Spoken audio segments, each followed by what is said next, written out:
하나님, 이 오후 시간 다시 한번 하나님의 말씀 앞에 엎드렸습니다. 주의 귀한 법을 보게 되는 시간 되게 하여 주시고 깨달은 마음으로 새로운 삶이 작정되어지는 시간 있게 하여 주시옵소서. 행하심을 믿고 감사드리며 살아계신 예수 그리스도의 이름으로 기도드렸습니다. 아멘.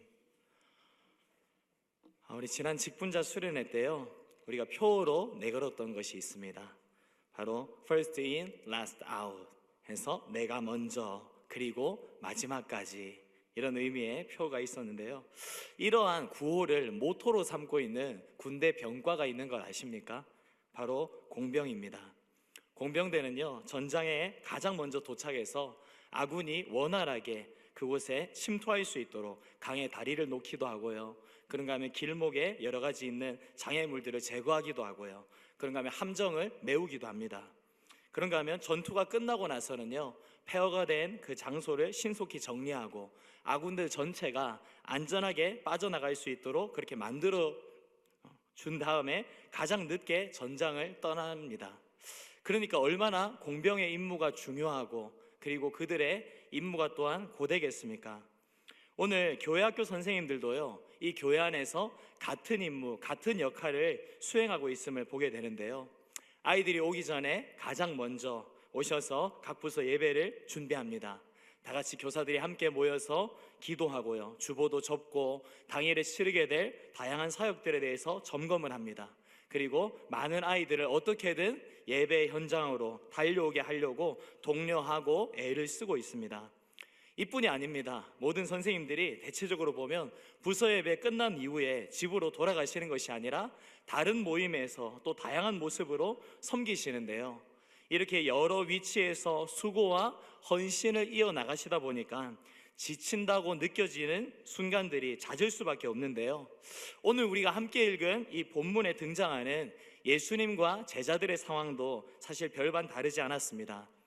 먼저 오늘 본문의 앞선 단락의 내용을 보면요, 복음 전파를 위해서 파송을 받았던 제자들이 사역에 대한 보고를 하고요, 그리고 그 보고를 들으신 예수님께서 그들과 함께 벳세다라고 하는 고을로 떠나서 거기서 잠깐 쉼을 얻고자 하셨는데요, 문제가 생겼습니다. 바로 그 자리까지도 사람들이 따라왔던 것이죠. 그래서 결국 예수님은 그들을 영접하셨고요, 그렇게 하나님 나라의 일들을 이야기하시며 병자도 고치시고 그러는 중에 날이 저물었습니다. 그렇게 전하는 자 듣는 자 모두가 배고파진 상황, 그런 시간이 됐는데요, 지금 그들이 난감하게 생각할 수밖에 없는 상황이 무엇인가 하니까 지금 그들이 모여있는 그 장소가요, 먹을 만한 것이 널려있는 어떤 그런 장소가 아니라 그저 들판이었다는 것입니다. 그리고 사람들 중에 당장에 가지고 있는 음식이라고는요, 물고기 2마리와 보리떡 5개가 전부였습니다. 그래서 제자들이 예수님께 이야기를 합니다. 우리 사람들을 마을로 보내서 각자 자신들이 먹을 것을 얻게 하는 것이 어떻겠습니까? 그런데 이러한 제자들의 말에 예수님께서 참으로 뜻밖의 말씀을 하시는데요, 13절에 보면 이렇게 말씀하십니다. 우리 예수님께서 13절에 예수께서 이르시되 너희가 먹을 것을 주라 하시니, 지금 이 제자들이 전도 여행에서 돌아온 직후의 상황입니다. 그런데 이들 가운데 어떤 먹을 것이 뭐가 있겠습니까? 분명히 제자들이 예수님께 말씀드린 해결책, 그것은 정말로 합리적인 해결책이죠. 그런데 그 상황에서 지금 예수님은요, 너희가 먹을 것을 줘라, 그렇게 말씀하고 계시다는 거예요. 자, 그렇다면 예수님은 지금 이 상황이 어떤 상황인지에 대해서 제대로 모르시고 그렇게 말씀을 하셨던 것일까요? 결코 그렇지 않죠. 예수님은 그들 가운데 정말 먹을 것이 없다는 것을 누구보다도 잘 알고 계셨습니다. 그런데 그럼에도 불구하고 너희가 먹을 것을 주라, 이렇게 명령하셨던 것인데요, 그 이유가 무엇인가 하니까 바로 이 예수님의 말씀 가운데 그들이 순종하기만 하면 그 결과에 대해서 예수님께서 책임지실 것이기 때문에 그렇게 말씀하셨다는 것입니다. 다시 말해서 이미 이루실 것을 작정하셨고 그들의 한계를 초월하는 명령을 주신 상황이라는 겁니다. 여러분, 오늘 이것이요, 이 자리에 있는 우리에게도 마찬가지인 것입니다. 말씀과 기도 가운데 우리 하나님 깨닫게 하심, 그런가 하면 감동하심을 주신다면 거기에는요 반드시 우리 주님께서 역사해 주실 것이라는 그러한 약속도 내포되어져 있다는 것입니다.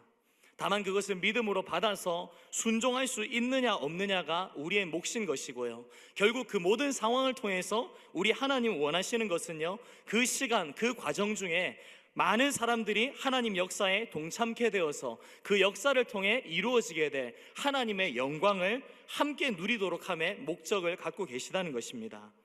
14절에 보면요, 예수님께서 제자들에게 무리를 50명씩 앉히라 그렇게 말씀을 하시는데요, 당시 장면을 한번 생각해 보면 이렇습니다. 제자들이 무리에게 이제 갔죠. 사람들에게 가서 여러분 지금 50명씩 줄을 맞춰서 질서정연하게 잘 앉아주시기 바랍니다. 그러면 모여있는 사람들이 묻겠죠. 의아한 표정으로. 네? 왜요? 그러면 제자들이 대답을 했을 겁니다. 식사해야 하잖아요. 그러면 더 의아한 표정으로 사람들이 이야기했을 거예요. 뭔 소리입니까? 지금 아무 준비도 안 돼 있는데 왜 우리가 식사 대용으로 앉아야 합니까? 사실 예수님께서 이렇게 하셨다면 가장 좋았을 것 같습니다. 먼저 먹을 것이 풍성해지는 그런 놀라운 기적을 먼저 베풀어 주시고, 그런 다음에 자, 이건 나누려면 우리 식사 대용 잘 갖춰져야 되니까 가서 50명씩 앉혀라, 이렇게 말씀해 주셨다면 들었던 제자들도 신바람 나서 가서 사람들 앉혔을 것이고, 사람들도 얼마나 말 잘 들으면서 대열을 잘 갖췄겠습니까? 그런데 그렇게 하시지 않고요, 결정적인 기적을 베푸시기 전에 먼저 앉히라 그렇게 말씀하셨고요, 그 제자들의 말을 듣고 그 많은 사람들이 대형 갖추어 앉기를 원하셨다는 것입니다. 즉 우리 주님께서는요, 이적을 베푸시기 이전에 그 이적을 이루는 일에 있어서 온 무리들이 함께 순종해서 결과적으로 주님께서 이루시는 그 영광스러운 사역에 동참하는 인생이 되기를 원하셨다는 것이죠. 사랑하는 여러분, 예수님의 십자가 피로 구속함을 입은 우리들, 이제 우리에게는요 주님의 동역자 인생이라는 이러한 정체성이 주어졌습니다. 그래서 우리가 늘 잊지 말아야 할 것이 있는데요, 바로 내가 없으면 안 되기 때문에 내가 절대 필요해서 우리 하나님께서 나를 부르시고 이 자리에 세우신 것이 아니라는 것입니다. 무슨 말인가 하니까 우리 하나님께서는요 우리 없이도 얼마든지 하시는 분이시기 때문이에요. 무에서 유를 창조하신 분이시고요, 능치 못함이 없으신 분이세요. 다만 성취하실 하나님의 나라와 그 영광에 동참할 수 있는 복을 주시려고 오늘 이 자리에 있는 저와 여러분들을 끼워주신 줄로 믿으시기 바랍니다. 바라기는 이것 알고서 맡기신 자리 그저 감사함으로 감당할 수 있는 우리가 되었으면 좋겠습니다.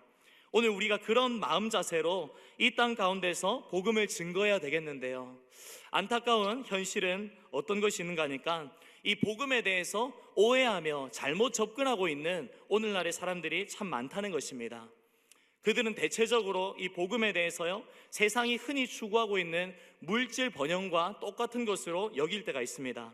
그러다 보니까 복음이 가져다주는 형통함에 대해서 세상적 출세와 성공으로 똑같은 것으로 착각을 하고 있고요, 복음의 은혜와 능력에 대해서 세상적인 어떤 카리스마와 혼동하며 취급하기도 합니다.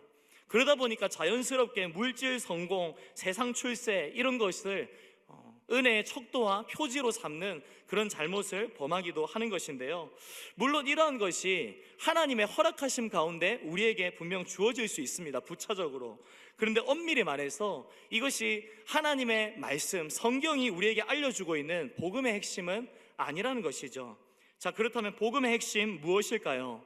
바로 죄와 사망에 매였던 인생이요 자유와 의로움을 얻는 것인 줄로 믿습니다. 그렇게 구원의 기쁨이 넘쳐나는 삶을 살면서 일상적인 감사에 눈뜨고 하나님 앞에서 자신의 존재 목적 그것 깨닫고 그 목적대로 인생을 살아나가는 것, 바로 이것이 복음 그 자체라는 것입니다. 제가 예전에 다른 교회에서 사역할 때요, 학교 앞 전도를 나갔다가 한 아이가 하는 말을 듣고 대단히 큰 충격을 받았던 적이 있습니다. 학교 앞에서 비타민을 나눠주면서 아이들을 전도하고 있었는데요, 한 아이가 갑자기 이런 말을 하는 거예요. 우리 집은 가난해서 교회에 갈 수가 없어요. 얘가 도대체 왜 이런 말을 하는가 싶어서 더 제가 물었더니 그 아이가 하는 말이요, 교회는 돈 많은 사람들만 다니는 곳 아닌가요?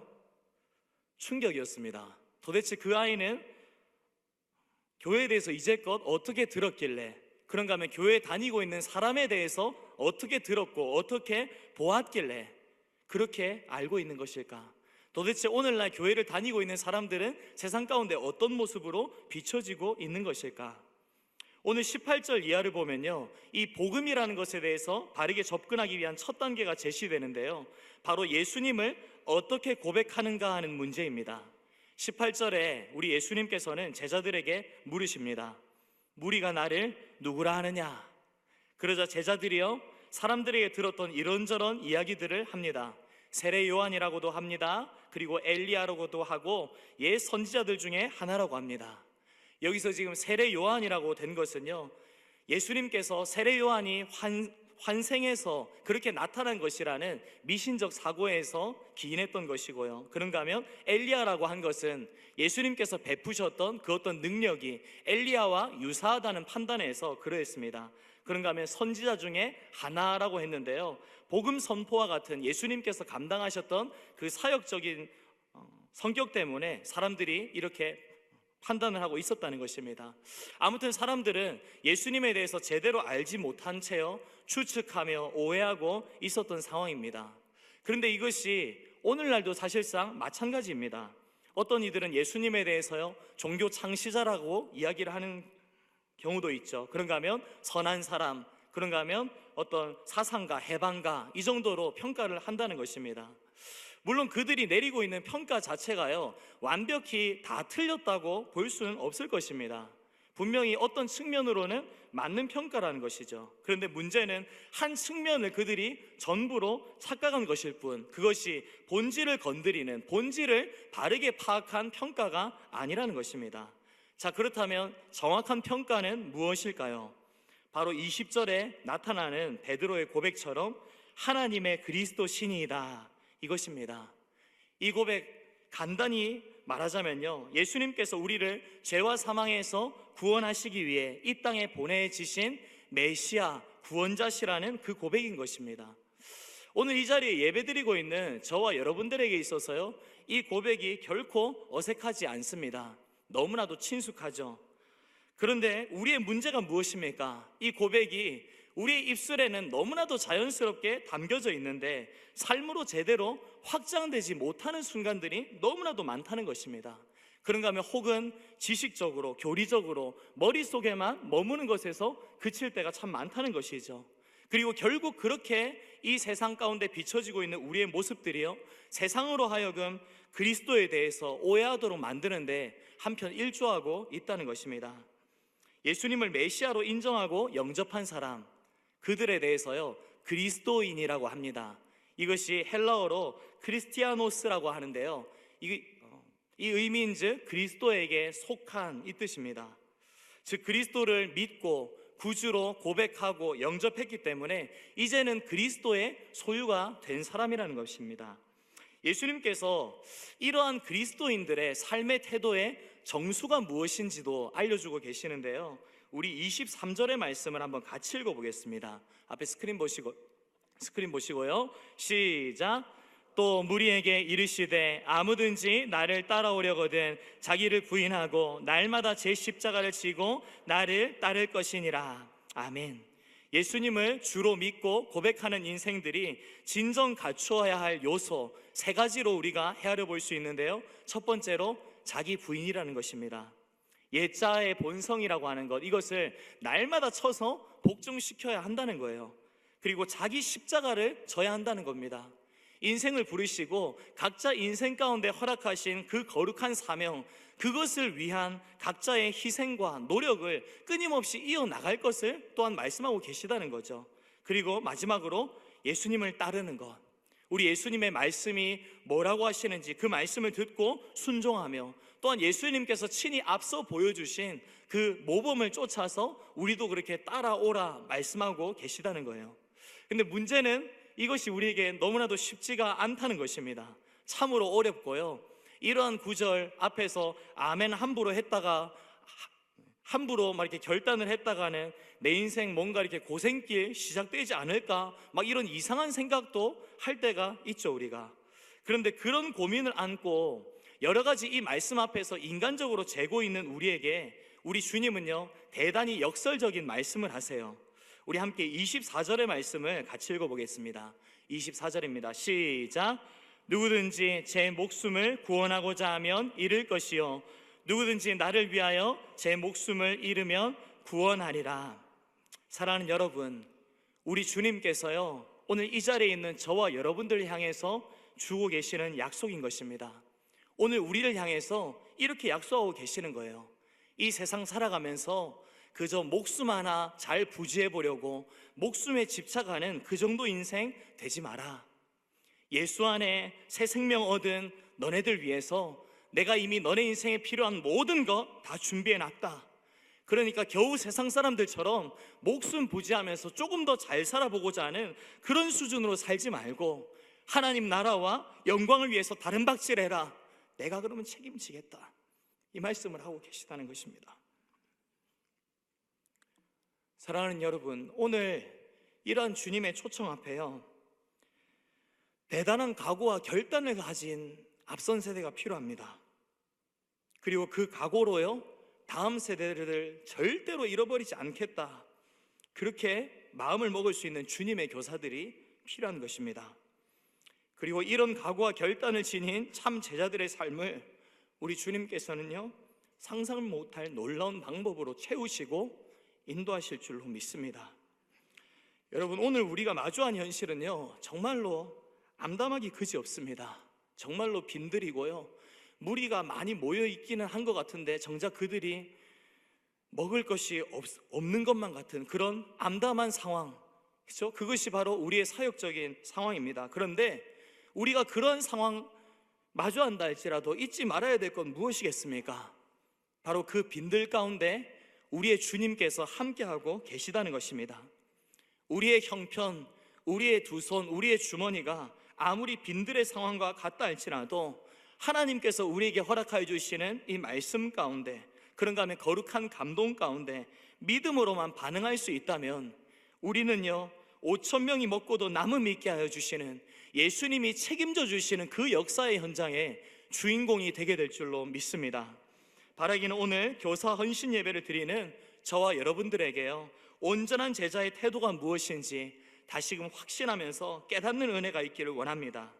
그렇게 다시금 허락하신 거룩한 사명 가운데 합당한 순종과 감사로 동참하시는 저와 여러분들 다 되시는 까닭에 예수님의 참 제자가 되어서 진정 참 제자를 양육할 수 있는 복된 인생들 다 되시기를